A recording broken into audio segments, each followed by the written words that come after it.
Hi guys, welcome to another episode of the Real Football Talk. I have Steve and Adil with me. We'll be doing the season review for the Premier League club, Southampton, Spurs, West Brom, West Ham, and Wolves.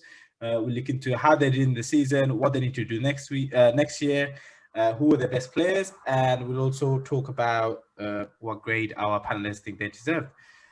In terms of you guys, please make sure you like, share, and subscribe. Adil, I'll come to Steve first. For Spurs, what did you make of Spurs season? I think, in terms of what the expectation was at the beginning of the season, given that, they had a good transfer window, comparatively speaking, in terms of Tottenham's usual standards, you've had Mourinho there, the start of his first full season at the club. I think expectations were rightly high, and I don't think that they they didn't fulfill that. They got to a cup final and didn't get get over the final hurdle and win that cup final. They finished outside of what would be their targets for the season in terms of wanting a top four finish at minimum. So I think overall it's disappointing. I don't think it's as disappointing as a lot of people are saying in the context of how some of the other teams performed. And you have to, I think the issue is that people seem to think there's an expectation and people have a right, to finish in certain positions just because of who they are. But you have to perform year on year to actually achieve that. And, I think we're going to go on to other teams and talk about how some of them have performed. And I know obviously in previous reviews, you would have spoken about other teams and how well they performed this season. And that impacts massively on what teams like Tottenham and other teams around them where the expectation may be high need to do. And they didn't achieve that. So I think disappointing from them, but probably not as bad as a lot of people would make out. Adi, what's your view on Spurs season? Yeah, I think they had a really poor season, really. I don't think seventh place and the Europa Conference League kind of covers how badly they did. Obviously, there were, like Steve said, other big clubs who performed worse. But I just think Spurs... Don't smile at me. But Spurs, because of identity, everyone knew when they got Mourinho in, that heralded a new chapter for Spurs in terms of they got, the ambitions are bigger now. Like Steve said, I think their signings showed that, they spent a bit of money on Lo Celso, and I think they had an Ndombele already, but they had talent there. They had players, really, really strong players. And I just think when you take the whole season as a whole, the way they played in the cup final, the way they lost in the Europa League, in so many ways, you just think the team fell off. And in terms of progress, they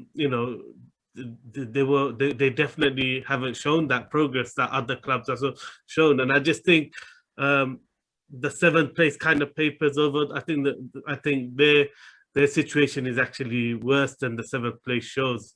I think Kane is covering a lot of issues at Spurs. Personally, I think that Kane is covering for a lot of it. You got the top scorer in the league, and that's what's covered. Maybe people really saying Spurs are in a real tough situation because you can see now they've got no manager. Even when Mourinho was top in November, I mean the way I think it was in November, but sometime in December when they were top, the way they capitulated. I mean, it's just, I just think, just to pick up on that. So I mean, this is why I disagree with you, because they, as you say, the team started quite well. They built really well, got to a position where they were top of the league. But in that time that they were top of the league, they had a style that they were playing, and a way that they were playing that was achieving results that actually would have, if it had been any, and it was another manager. So if it had been any other manager and any other club, that would be heralded as, a good way to play. Arsenal played against Man City in exactly the same way in terms of being defensively solid and countering and getting a result, and that was considered to be, a masterclass from Arteta. But Mourinho doing it, they were like, well, no, you're not going to stand for this. Why would Spurs want this? He needs to change his style. He needs to change his style. Blah blah blah, and he did. And as soon as he changed his style, Spurs started losing. So, I think it's interesting that Spurs' season fell away, and it fell away, I think, because there seemed to be a lot of influence. I don't know if that's from the players taking the influence from the media or what, but he changed his starting lineup and he changed his style of play, and that is where the season fell apart. So I don't think it's as cut and dry, and I don't think that the information or this influence that Kane is the be all and end all of the club is not accurate. I agree with everything you said, Steve, but I think that actually is the reason. I mean, what you said is the reason why I think it's in a poor season. It's because at the end of the day, the fan, as the players, fans, chairman, and manager at the time, there's disunity there. There's no harmony within the vision in which what they're trying to do. Like you said, other clubs would have accepted a building season where the football ain't as good, and united behind the main focus, which is this is a team that hasn't won a major trophy. So being first and actually looking like a team challenging, competing in every tournament at the time, it made no sense for the players to get all upset with playing a defensive brand of football, or pressure to come from the board to maintain the value of players. All these rumors, we don't know which ones are true, but something made Mourinho change. And I think those are the reasons why I say it's a poor season, because it just shouldn't happen at a club like Spurs, that big, an institution like Spurs. You'd expect better. So it's actually, those are the real reasons why I just find it a bit more poor, is because it wasn't like Arsenal who was on the back foot from day one. They never showed no promise. They struggled the whole season. And, with Spurs, they actually started the season off really well. And it looked like a genuinely exciting potential title challenge between them and Liverpool at the time. So it's more because of the way they fell away, the way, even now, you got your biggest asset wanting to leave and publicly, and that's it. It's when you look at the whole season, and not just, I'm not basing it just on where they finished in the league. I'm actually based on everything that's going on during the season. I actually just think it's really poor. A lot of cracks showed, which haven't happened in previous years. And for that reason, and other clubs who maybe performed well, I don't think they showed as many cracks. Okay, but is that not why they finished above Spurs? I think you've just had a conversation there, and you've mentioned Arsenal in that conversation, who finished below Spurs, but yet still there's never any reference to Arsenal and how poorly they performed, and that's. Yeah, I have. Are we saying that Arsenal are no longer? Are we saying Arsenal are no longer a big club, or there's no expectations on Arsenal? That's why. Well, I mean, Arsenal had a poor season too, and I said the same for Arsenal. I'm just explaining why I think Spurs had a real poor season. Is actually the things you've mentioned. Is the fact that they actually started off well. They were actually showing some progress, and then completely capitulated from that, with the club not everything being not everyone moving in the same direction, and yeah. And then and another thing is it's little things like the way they got rid of Mourinho before Cup Final, little things like that. I just think they just showed there's bigger cracks at the club than maybe other clubs who performed worse. That's, and again, it's just an opinion, but it's not nothing against Spurs. It's just I don't just see the way that, I analyze it objectively. I don't see that. But yeah, no. I mean, it's fair. That's a fair point, and obviously everyone has to have an opinion. You have to have an opinion. I'm not sure that off-field decisions around the manager reflect on how well a season they've had. You know, I'm not sure that you can say, right, well, because they sacked their manager before a cup final, that means they had a really poor season. That doesn't make sense.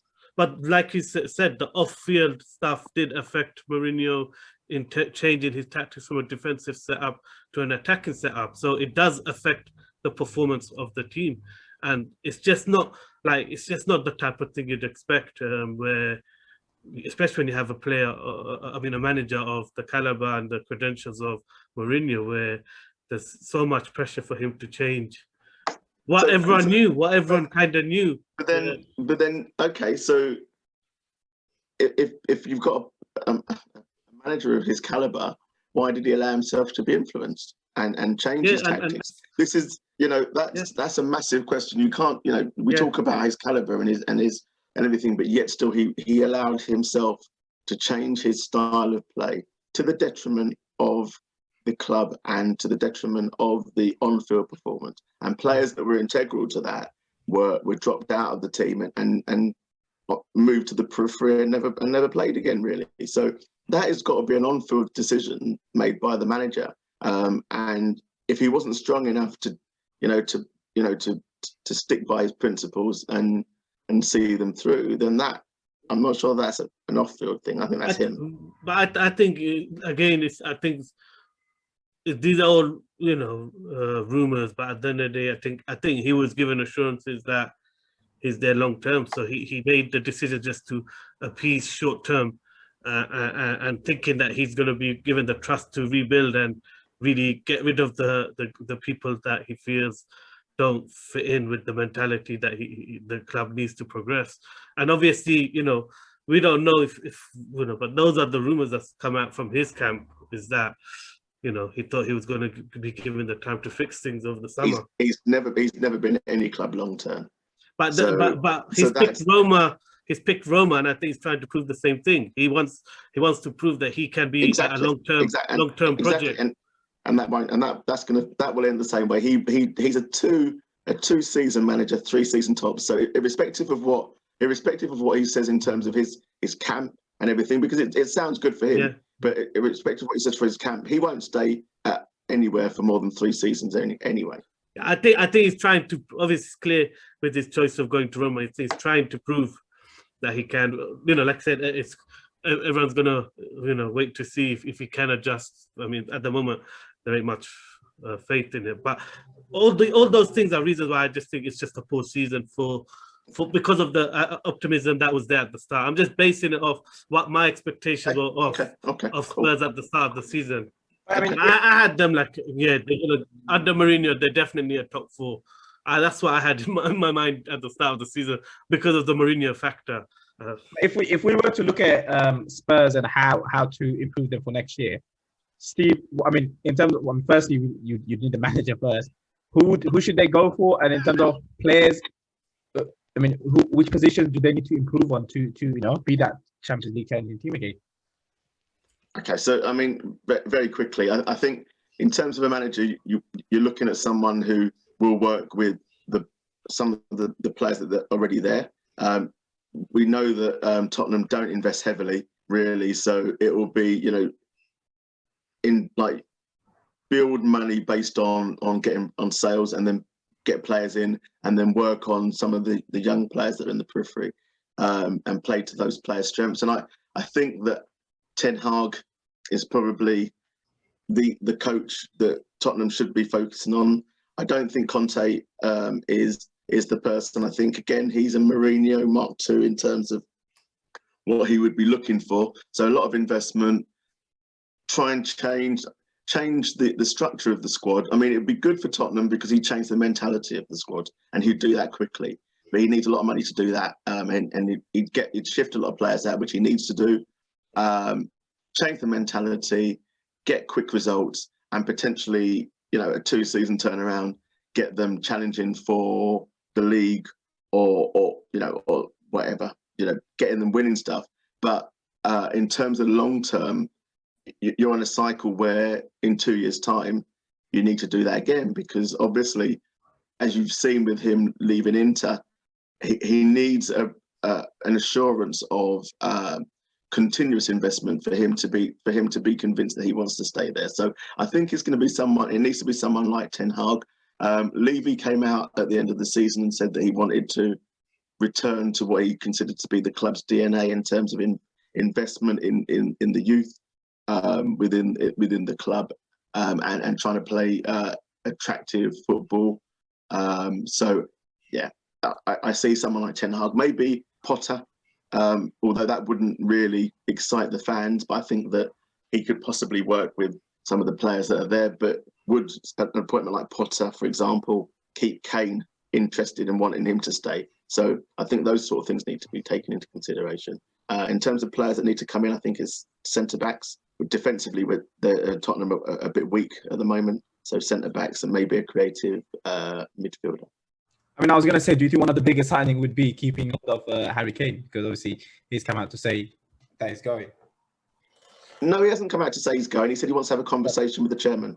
See, this is it. The media have said he wants to go, but he's not said anything of the sort. He said he wants to have a conversation with the chairman about where the club are going, what their ambitions are, because he's at a point where obviously, you know, he doesn't want to finish his career without having won anything. But he's never said anything about actually going. He said he's not in a hurry to leave. So it's integral. I think he's not going. I don't think he's going anywhere this summer anyway.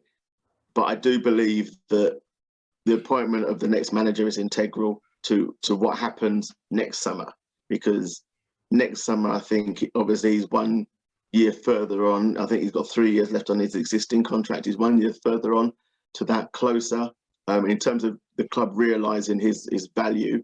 You know, potentially there's less value in him in a year's time. So can they bring in someone that's going to excite him, maybe win a trophy, and that would then convince him actually Tottenham are a place that he can stay to achieve targets like you know, top goal scorer and everything like that, and also surpassing the club's record, like for Jimmy Greaves and stuff, as the highest goal scorer in the club, as well as being the highest Premier League scorer. So yeah, I think that's key. That the actual manager is the key. Yeah, I agree. I think keeping Kane is the most important signing, really. I think just to get other signings, ambition, just to show the ambition is still there within the club. I think it is a delicate situation, because his camp has made it clear that there's been a gentleman's agreement that he could potentially, if he stayed for 1 more year, that he could leave this year. So I think by putting all these things out, it's kind of weakened Levy's position. But I think, you know, like I said, either way, it's a delicate situation. If you keep him against, you know, after making that agreement, then so Adil, just I mean, harmony. On a purely fact-based situation, how do you think that Levy's position has been weakened for a player that is on a 3-year contract at the moment? No, a gentleman's agreement will hold no water anywhere. So how do you think that Levy's position will be weakened on the basis that actually he's got 3 years left on his contract? No, it's weakened his hand in terms of if they do decide to sell it in negotiations, because clubs and agents know that a promise has been made, and that if Levy chooses to renegade on the promise, then yeah, he's just going to have an upset player. But at the end of the day, Levy has a record of doing this. He done the same thing with Trippier. He made a gentleman's agreement to give him a improvement in his contract the following year. He didn't do it, and then that was one of the reasons why Trippier left and wanted to leave. So these things do cause disharmony within a club. So I think it does affect Levy and his position, especially someone as big as Kane, where, you know, Trippier, you know, is not a big deal, but when you're doing it with Kane, the club captain, it's a bit different. So, like I said, the proof whether there is a gentleman's agreement or not, we don't know. He's not the captain. This is why I worry about a lot of the information that is spoken, because there's a lot of false detail, a lot of false information that's put out there. You see a lot of media go, oh, like, you know, Tottenham need to worry because their captain and their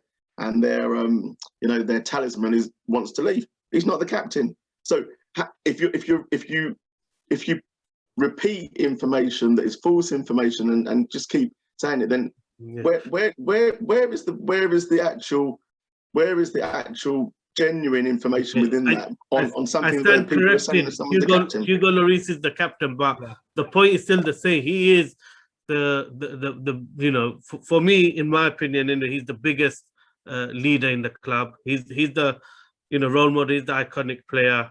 He's the biggest draw. So for me, that is a big thing if he wants to leave, and you know, it's his camper saying it clear cut. So I do believe that a gentleman's agreement did happen. I can't see any reason why, because Kane's just not that type of person. He would have cleared it up by now then. But the fact that he hasn't, I just think it is true, and it's a delicate situation. In terms of signings, I think, yeah, I agree. Tenka is a good manager, suits what Levy wants, which is improve the value of the players, use the youngsters, and, you know, and play an attacking brand of football. Whether he could take Spurs to the next step will be the big question. But he's definitely what will keep things you know, sweet within the club. So yeah, and defense. You know, I think they need another winger. I think, you know, I wasn't impressed with Bergwijn that much. He looked better when he was playing like a second striker or striker, but when he played on the right wing, he never convinced me. And you know, looks like if they've moved on from Bale, which is a shame for the Premier League. I like the X factor that he brought. Nah, not really. Sorry, Arsenal. Right. In terms of the best player for the club, I mean, I think pretty much sure everyone's going to go for Kane this year. Yeah. Kane. Yeah. I mean, consistently, yeah. Top scorer, top assist. Yeah, phenomenal. Yeah, you know, the amount of assists is just phenomenal. Yeah. In terms of the grade, Steve, what did you give them for their season? I gave them a C for the season. And as I say, because, yeah, I think if they were, you know, if they finished top four, which is like really their aim, and were challenging, then that would have been an A. They were outside of that, but, you know, they managed to get to a cup final. They've not done that for a while. You know, I don't think it's as bad as everyone's making out. I think for me, that's a media narrative. So, you know, they've managed in what is perceived to be a really bad season and a disastrous season and the club falling apart. They've still managed to achieve European football of some kind. You know, they've still managed to finish above Arsenal, who were supposedly, you know, at one point having a bad season, but then recovering in the last, you know, at the end of the season, and suddenly were supposed to have got everything together. So, you know, and they finished 3 points behind West Ham, who had a superb season apparently. So, you know, I think if you take all those things into consideration, I think C is pretty fair. Adi, what did you go for? I went with the E. And I went because I actually expected them to do better than Arsenal all season. So from the start, and maybe it's just the Mourinho effect. Thinking he normally smashes it in his second season, but yeah, I just had high expectations of Spurs. Probably that's the reason why I'm slightly more disappointed in them. But I think the biggest, I gave him an E. Biggest thing was when you saw someone like Gareth Bale come in, you think, you know what, Spurs would really kick on with that front three of Son, Kane, and Bale. I mean, he did do it for a couple of the games. At the time, everyone's saying best front three in Europe. Exactly. So that looked really, really exciting for Tottenham, but obviously it didn't turn out to be that way. Happy about it, but let's move on to you can be happy about Hassan. Let's move on to the next thing on the list. West Ham. Adi, what did you make of West Ham's season? Yeah, I think they had a very good season. No one, I don't think anyone expected, even the West Ham fans never expected them to have such a good season. And I like the fact that I think one of the key things they did, I like the fact that they went out and they got someone in January. I really think that's helped them to kick on and secure that that place. And it's easy to say now because obviously Lingard performed so well.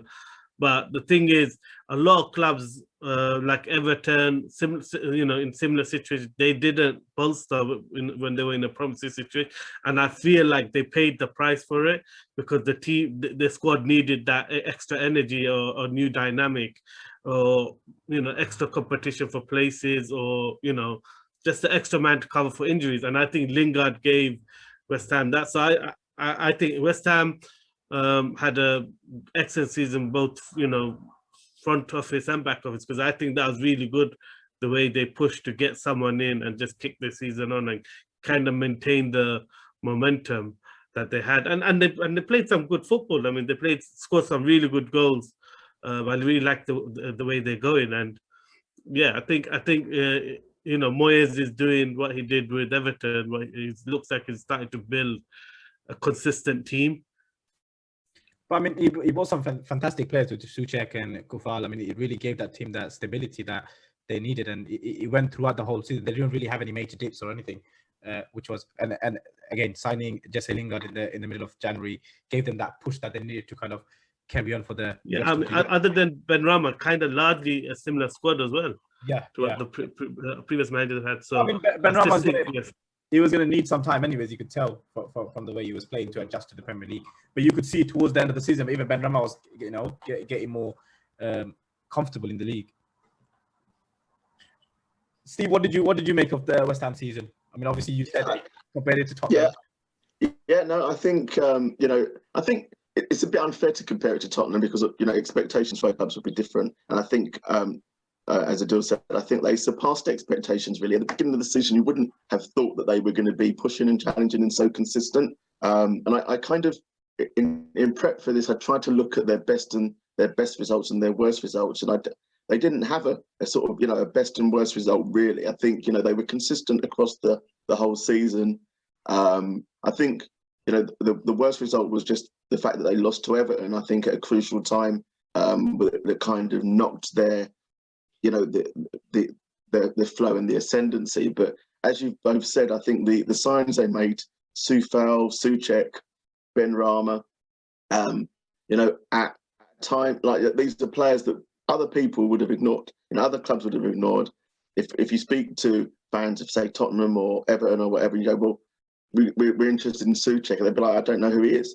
So these players have come in and had a significant impact. And as you say, like buying Lingard, taking a risk on someone who hadn't played for so long, chucking him straight in him and him hitting the ground running. And it was interesting actually that Lingard had went to a club that was run by an ex-Man United manager, so someone who knew him. Because again, Lingard is like if you're not a Man United fan, probably is looked upon as a bit of a joke because of his social media presence rather than actually what he's contributing on the pitch. And he's come into West Ham, he's hit the ground running, made a massive impact. I thought it was superb, and I was kind of gutted for them that they didn't achieve the top four, because I felt that what they put together this season, that would have been a proper reward for that, and that's a lack of experience at that, at that point, and that longevity and players that probably not within that club, not experienced that, that being in that situation to be able to get them over the line and to get that critical result, because there were times where they were actually winning games. You thought, well, they've done really well here. I mean, it's a great building block, isn't it, Steve, in terms of them going forward into next season, and it'll give them a lot of belief going into next season. If they add one or two of the right players and maybe get a backup for Antonio up front, they could really push for that Champions League spot. Yeah, it's interesting because actually, they had a forward and they got rid of him. They had Heller and they got rid of Heller, and you think, right, well, and that was the kind of clever decisions that they made, because they felt that he just wasn't bringing enough in the role that he was there for to significantly add. So you just expect them this summer to go out and make another astute signing, in those areas and strengthen the areas that they do. As long as they can keep Moyes, as long as they can continue to build like they did, and scout in the right areas, I think that they could surprise people again. I think in terms of improving, what areas do they need to improve on? I think they definitely need to get another striker. Large spells of the season, especially second half, they lost Antonio, and they had to play Bowen up top. Sometimes even Jesse Lingard as the first line. So clearly they need to, and just strengthen. And I think there's players who don't, fit their system or fit Moyes' style. I can't remember the Ukrainian winger, left-footed. Yarmolenko, that's Yarmolenko, and even the playmaker Lanzini. Looks like they got players they need to move on and just strengthen the squad. I think they do need a backup left back. I think they need another midfielder as well. That midfield. I mean, if Declan Rice and things not there, I think. Yeah, I mean that's the thing, isn't it? I mean, everyone's gonna go. I mean, there's so many clubs interested in Declan Rice. You just hope they can keep it, because a lot of these clubs, if they get cherry picked, then we will never know whether they can take the next step. So, in terms of the grades, what did you give them, guys? Steve? I gave them a B+. B+. I thought Sorry, quick. I gave them a B. You gave them I gave them a B. I gave them an A. I thought they had a fantastic season. Next team on the list is, we are going for Wolves. Steve, what did you make of Wolves' season? Disappointing. I think that the loss of Jimenez to injury really affected them, and obviously they also sold Jota to Liverpool, and that had a massive impact. They didn't replace Jimenez. I think they couldn't replace him because the injury came after the transfer window, and they didn't replace him in January. They chose not to, and I think ultimately that. Well, they got William Jose in loan, so but he didn't really perform. But he didn't impact, did he? I mean, they had the young guy. I can't remember the young guy's name. Fabio Silva. He was brought in as one for the future, but ended up playing a load of games. And I don't know where the decision was around in terms of just bringing in William Jose on loan and not actually properly replacing Jimenez. But I wonder if that impacted or figured in Nuno's decision to leave at the end of the season, because you kind of think that was kind of a marriage made in heaven. Sorry, they're effectively Portugal, a Portuguese side playing in the West Midlands. Even their away colours are Portugal. So it's a Portugal team, effectively. So you wouldn't want to walk away from them, I don't think. Well, I mean, they are linked to that. I think Benfica or Lage. Yeah. Bernard Lage or something. Yeah. But I think it's more to do with the owners are in a lot of financial difficulties. So there's pressure to sell players and to buy cheap. And I think Nuno smartly realized this might be a good time to move on, because it's just going to get harder to compete with the resources diminishing. But I think for those reasons, I think Wolves I gave them.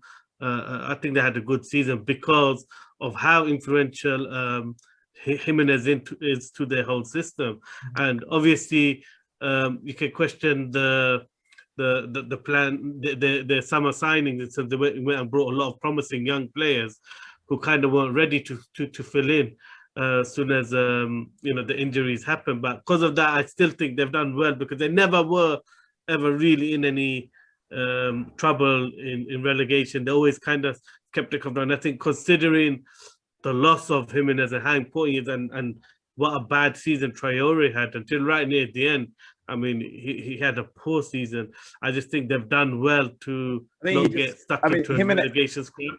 I think Jimenez not being there has affected their whole team, and especially probably Traore. Because I think that's maybe be a bit more sympathetic. Is really good. So if you look at like Adama, for example, everyone talks about him and they rate him really highly, but I think up until the goal that he scored towards the end of the season, he'd had no goal contributions and no assists, no goals, nothing. So it is a lot. But he's someone that's flattered to deceive and not actually contributed anything to the club, and I think that's why part of the reason, as well as losing players like Jimenez, why they've struggled, because they're fantastic players. Neto is a fantastic player. You want to see him in any club. Neves in any club. So yeah, I thought they underperformed. Personally, I gave them a D in terms of performance. I gave them a C. I thought, Jimenez is a massive miss, as we mentioned, but even then, seeing that, you should have done something in the January transfer window. You should go out and get someone. I think because of the financial difficulty. But I know you're not always going to find the players. I think they wanted Andre Silva, but he was doing excellent with his club. So I think you can't always get the player that you want. So they kind of went for a stopgap, and it didn't work out. I was surprised how bad Willian Jose did, but I gave them a C+. And they need to get. They're a bit on the same situation as Spurs, manager, and a lot depends on that. In terms of the next team, Southampton, what did you make of them, Steve? I was kind of disappointed with Southampton because of last season they had an excellent ending. This season they had an excellent start. They were right in the up until November. They're right up there in the top 5, I think, and they were playing some excellent football, and they were causing trouble for the big team. So I was really disappointed for them to fall away again, and it's kind of understandable because they got a young team and they're lacking probably leaders. But they're very inconsistent team. When they lose, they go on losing runs. When they win, they go on winning runs. And because of that, because it's the same as last season, I thought it was a disappointing season. Steve, what did you make of it? Yeah, disappointing, very disappointing. Actually, they when they lose heavy. When they win, they do okay. They had a good result against Liverpool, but generally, season I think flattered to deceive. So. Not very gave them a D. A lot of injuries as well to key players. I think that's what also messed up. I think the thing was Southampton did have a lot of injuries throughout their whole main selection, really, of the first team, and I think that really hindered their performance this season. But they're a team that don't spend that much either. So considering what he was doing with that team was really good, anyways. But finishing 15th, I still ended up giving them a D. Really, I wasn't too impressed with how they were going this season. Steve, what did you give them? Yeah, I gave them a D. I think Hassan Hootel is touted as being quite a good manager and stuff like that. Too many times when the things were going against them, he couldn't change that in a game. And they lost heavily a few times, so they didn't perform. I know the injuries bit as well. There were a few injuries, as you say, but they needed to be better. So a D from me as well. Adil? Yeah, I gave them a D, just because it's similar to last season, and really, they didn't address the problems they had within their squad. They should have signed more players. They should have got some experience. He had to. I think there's like a record for Southampton, the amount of debuts that happened this year. That tells you, how bad the injuries was, how much the squad just wasn't strong enough. Had to, and you can see the frustration towards the end of the season where he was kind of demanding to have a bit more support from the board in signings for this summer. So definitely, I think they need to get probably get a few leaders, and they've lost around Bertrand now, so they've lost one of the senior players. So I think. A tough summer for them. They need to get a bit of experience and hope Danny Ings stays. In terms of the next, thank you, Adi. In terms of the next team on the list, West Brom. Everyone hoped that once big man Sam Allardyce would join, they would stay up. What did you make of them, Adi? I was disappointed when they got rid of Village, to say the truth. I felt because the performance is a bit like Fulham at the time, where the performance were better than the results. And especially with West Brom, what it was is they were winning quite a few games and then end up conceding or ended up losing late or drawing late because they kind of didn't know how to see the game out, and they lost a lot of late goals. So I just felt like that was harsh to get rid of Village, but they were all in on Sam Allardyce. And he did improve their fortune, but again, he said at the end of the season, he's a short-term manager. He's not there for the long haul. So you kind of think, was it worth it? Or, you know, considering they got relegated, you know, how much more worse would Bilic have done? Because, you know, I think, you know, at least some players would have improved and potentially,